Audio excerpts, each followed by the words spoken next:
Hello everyone, नमस्कार सभी को। देखिएगा, आज आपका 10th साइंस का एक और इम्पोर्टेंट टॉपिक हम आपके लिए लेके आए हैं कि जो मेटल्स ऑक्साइड हैं उनकी वाटर के साथ रिएक्शन क्या होगी। इससे जो प्रीवियस वीडियो था वहाँ पे हमने मेटल्स की काफ़ी सारी रिएक्शंस देखी थी और आज मेटल ऑक्साइड की रिएक्शन देखेंगे वाटर के साथ। देखिएगा, जो सबसे इम्पोर्टेंट बात ये है कि जो मोस्ट मेटल ऑक्साइड हैं वो वाटर के साथ रिएक्ट नहीं करते, वो इनसोल्यूबल हैं। ध्यान रखना आपने, most metal oxide are insoluble in water। कहने का मतलब ज़्यादातर मेटल ऑक्साइड इनसोल्यूबल है, मतलब वो रिएक्ट नहीं करेंगे। लेकिन कुछ हमारे पास मेटल ऑक्साइड हैं जो कि रिएक्शन करेंगे, यानी कि जो हाईली मेटल ऑक्साइड हैं, जैसे सोडियम है, पोटेशियम है, हम जानते हैं काफ़ी हाईली रिएक्टिव मेटल होते हैं, तो उनके मेटल ऑक्साइड भी काफ़ी ज़्यादा हाईली रिएक्टिव होंगे। तो जो हाईली मेटल ऑक्साइड हैं वो रिएक्ट करेंगे वाटर के साथ। ध्यान रखना आपने, हाईली रिएक्टिव। आप जानते हैं सभी मेटल्स एक ऑर्डर के रिएक्टिव नहीं होते। पोटेशियम है या जो सोडियम है काफ़ी रिएक्टिव है, अगर इसलिए इनको हम हवा में भी खुला छोड़ दें तो इनमें आग लग जाती है, इतने ज़्यादा रिएक्टिव हैं। इनको केरोसिन में डुबो कर रखा जाता है, सोडियम और पोटेशियम को। जबकि गोल्ड है, सिल्वर है, ये काफ़ी कम रिएक्टिव है, इसलिए इनके ऊपर जंग वगैरह भी नहीं लगता। और कुछ हैं जो मॉडरेट है, यानी कि ना ही ज़्यादा रिएक्टिव ना ही कम रिएक्टिव। तो जो मेन बात थी वो थी कि जो मेटल ऑक्साइड हैं हमारे, वो रिएक्ट करेंगे वाटर के साथ, जो कि काफ़ी हाईली रिएक्टिव होंगे। फॉर एग्जांपल अगर आप देखना चाहें तो यहाँ पे हम एग्जांपल दे सकते हैं आपको Na2O का। तो देखिएगा, Na2O क्या नाम होगा इसका। Na2O है हमारा आपका सोडियम ऑक्साइड।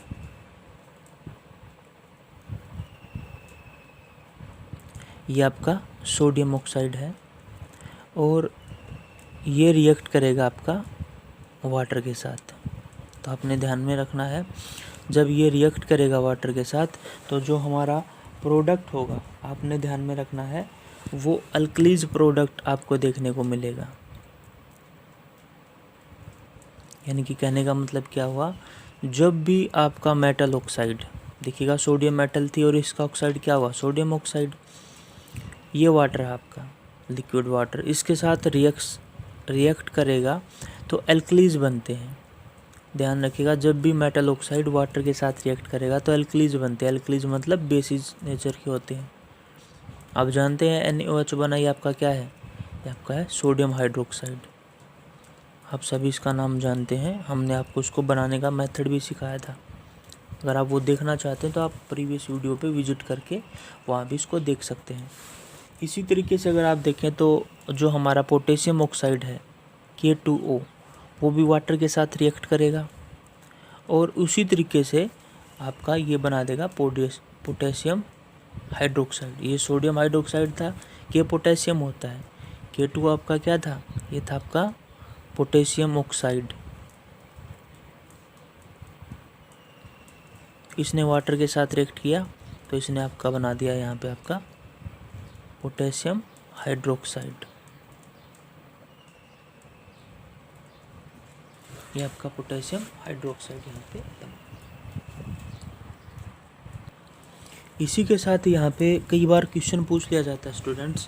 क्वेश्चन ये पूछा जाता है एग्जाम में, वाई सोडियम मतलब Na and potassium K are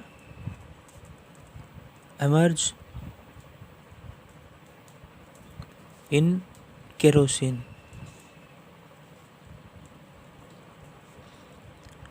देखिएगा, पोटेशियम, सोडियम और पोटेशियम दोनों ही आपके मेटल्स हैं और क्वेश्चन ये है कि इनको केरोसिन में डुबो के क्यों रखा जाता है। केरोसिन आप जानते ही होंगे, जिसको मिट्टी का तेल भी बोलते हैं। तो जैसा कि मैंने आपको बताया, ये पोटेशियम सोडियम और पोटेशियम हाईली रिएक्टिव हैं, यानी कि अगर इनको हम एयर में खुला छोड़ दें या वाटर में भी, इवन वाटर में भी डाल दें तो ये उसी टाइम जलने लगते हैं, इतने रिएक्टिव होते हैं। अगर सोडियम और पोटेशियम को अगर आप पानी में खुला छोड़ दें तो वहाँ भी आग लग जाती है, पानी में भी आग लगा देते हैं, विस्फोट होने लगते हैं। तो सोडियम और पोटेशियम काफ़ी हाईली रिएक्टिव मेटल्स हैं, इसलिए इनको केरोसिन ऑयल में डुबो कर रखा जाता है ताकि रिएक्ट ना करे। इवन अगर आप वाटर में डाल देंगे तो वहाँ भी रिएक्ट कर जाएंगे, वाटर में भी सेफ़ नहीं है इन मेटल्स को रखना, इसलिए इनको हम केरोसिन में डुबो कर रखते हैं ताकि ये रिएक्ट ना कर पाए। तो इसका आंसर क्या होगा? आंसर यही होगा कि sodium and potassium are very reactive metals.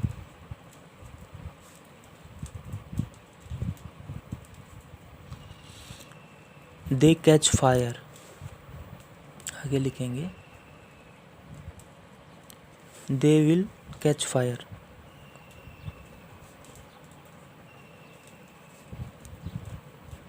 If they are exposed to air or water. अगर आप इनको वाटर में डाल देंगे तो भी वाटर के अंदर, पानी के अंदर भी ये आग पकड़ लेते हैं, इतने ख़तरनाक होते हैं, इसलिए इनको हम केरोसिन में डुबो कर रखे जाते हैं क्योंकि काफ़ी हाईली रिएक्टिव मेटल्स होते हैं। जैसे बताया ना, सभी मेटल ऑक्साइड तो रिएक्ट भी नहीं करते, केवल और केवल सोडियम और पोटेशियम के ही जो ऑक्साइड हैं केवल वही रिएक्ट करते हैं क्योंकि काफ़ी ज़्यादा हाईली रिएक्टिव मेटल्स ये हैं हमारे पास। तो आई होप आपको ये क्वेश्चन समझ में भी आया होगा। स्टूडेंट आप साथ साथ नोट भी करते रहें और अपना डाउट है उसको भी कमेंट सेक्शन में पूछा करें। आपका अपना चैनल इसको शेयर भी करें साथ साथ। तो चलिए स्टूडेंट, अब आगे एक टॉपिक और कर लेते हैं डिस्कस। टॉपिक स्टूडेंट ये है कि जब मेटल है उनकी वाटर के साथ रिएक्शन क्या होगी, ध्यान रखना आपने। अब हम मेटल की रिएक्शन करने जा रहे हैं, reaction of metals with water. तो आप सभी जानते हैं हाइड्रोजन गैस प्रोड्यूस होगी यहाँ पे। एग्जाम्पल के थ्रू देख लेंगे। जैसे मान लीजिए हमने कोई यहाँ पे मेटल लिया, कोई भी मेटल ले सकते हैं आप, प्लस वाटर H2O। तो जो इन दोनों की रिएक्शन होगी तो आपने ध्यान में रखना है, जो भी मेटल होगी एक तो उस मेटल का कोरस्पॉन्डिंग ऑक्साइड बन जाएगा। पहली बात तो वहाँ पे बन जाएगा आपका मेटल का ऑक्साइड, प्लस आपकी हाइड्रोजन गैस यहाँ पे बनेगी। तो मेटल की रिएक्शन की हमने वाटर के साथ, वहाँ पे बना मेटल ऑक्साइड प्लस हाइड्रोजन। जैसे कि कोई भी एग्जांपल ले लेते हैं हम, मान लिया हमने यहाँ पे पोटेशियम ले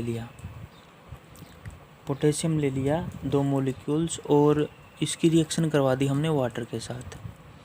तो देखिएगा यहाँ पे बनेगा क्या, मेटल ऑक्साइड।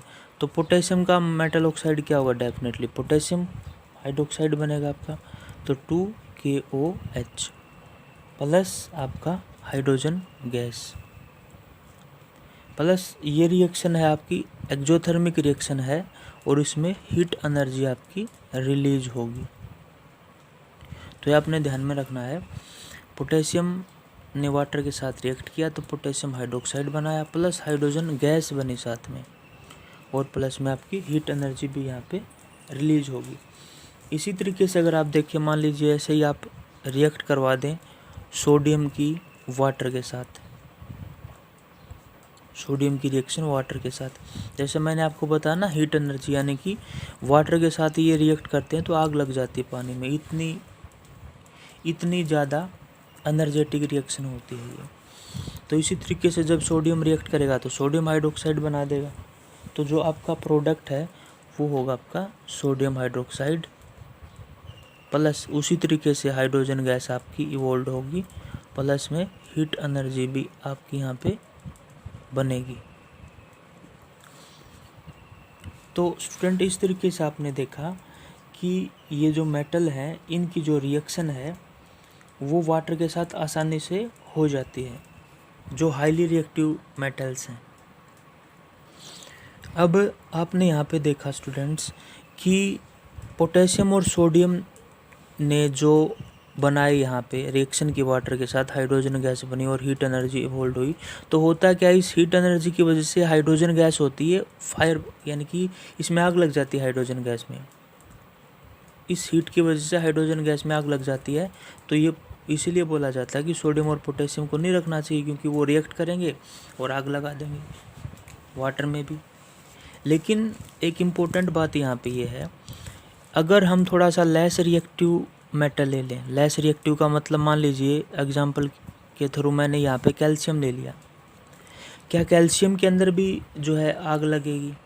कैल्शियम के अंदर जो है आग नहीं लगती जब उसको वाटर के अंदर हम डालते हैं। देखिएगा, इसकी रिएक्शन भी हम आपको बता देते हैं। जब कैल्शियम है, ये भी मेटल की फॉर्म में है और इसकी रिएक्शन करवा दी हमने वाटर के साथ जो कि लिक्विड फॉर्म में था, तो उसी तरीके से बनेगा क्या, आपका मेटल का ऑक्साइड बनेगा।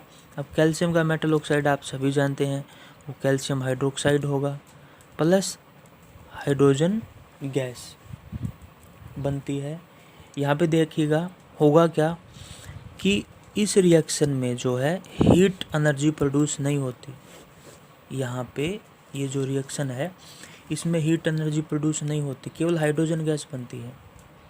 इससे पहले आपने देखा जब वाटर की रिएक्शन हमने पोटेशियम और सोडियम से की थी तो यहाँ पे हीट एनर्जी बनी थी, लेकिन यहाँ पे हीट एनर्जी नहीं बनती, तो ये हाइड्रोजन गैस नहीं जलेगी।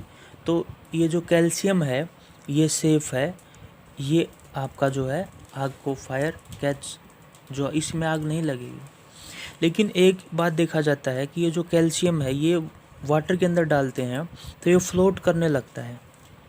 जो कैल्शियम मेटल है अगर आप इसको वाटर पे डालेंगे, वाटर में डालेंगे तो ये फ्लोट करेगा।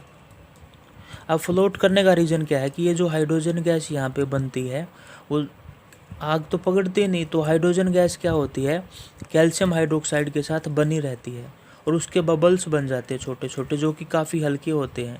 हल्के होने की वजह से वो वाटर के ऊपर आपको डांस करते हुए दिखाई देंगे, फ्लोट तैरते हुए दिखाई देंगे, ड्यू टू ये जो हाइड्रोजन गैस यहाँ पे फॉर्म हुई है। तो कैल्शियम मेटल वाटर के साथ रिएक्ट करती है और वहाँ पे बबल्स बनते हैं, बबल्स बनेंगे इस हाइड्रोजन गैस की वजह से। तो ये आपने ध्यान में रखना है। तो अगर पूछे तो क्यों फ्लोट करती है, ड्यू टू हाइड्रोजन गैस। तो इसका रीज़न ये है, वो जो हाइड्रोजन गैस बनेगी, हाइड्रोजन गैस हल्की होगी, वो क्या करेगी, इन बबल्स को वाटर के ऊपर फ्लोट करवाएगी। तो due to hydrogen gas calcium metal को अगर आप वाटर में डालेंगे तो ऊपर फ्लोट करता है, तैरता है, डूबेगा नहीं नीचे। तो स्टूडेंट आपने देखा आज के टॉपिक में कि हमने रिएक्शंस देखी, कुछ केमिकल रिएक्शंस की। जो रिएक्शंस थी सबसे पहले आपने देखा कि मेटल की वाटर के साथ रिएक्शन हमने देखी, जो मेटल ऑक्साइड थे उनकी, मेटल ऑक्साइड की जो रिएक्शन थी तो हमने देखा अल्कलीज बनते थे। फिर मेटल की, ये मेटल ऑक्साइड्स की रिएक्शंस थी, उसके बाद हमने मेटल्स की रिएक्शंस देखी वाटर के साथ। तो मेटल का ऑक्साइड बनेगा प्लस हाइड्रोजन गैस। अगर काफ़ी ज़्यादा रिएक्टिव मेटल है तो हीट भी बनती है, अगर कम रिएक्टिव मेटल है तो हीट नहीं बनती। तो आई होप स्टूडेंट्स आपको ये टॉपिक पूरा क्लियर हुआ होगा। आपको फिर भी कोई डाउट है तो आप कमेंट सेक्शन में पूछिए अपने डाउट्स को। आपका वीडियो अच्छा लगे तो इसको लाइक भी करें, अपने फ्रेंड के साथ शेयर करें और प्लीज़ आपका अपना चैनल है इसको सब्सक्राइब भी आप करें। Thanks for the watching.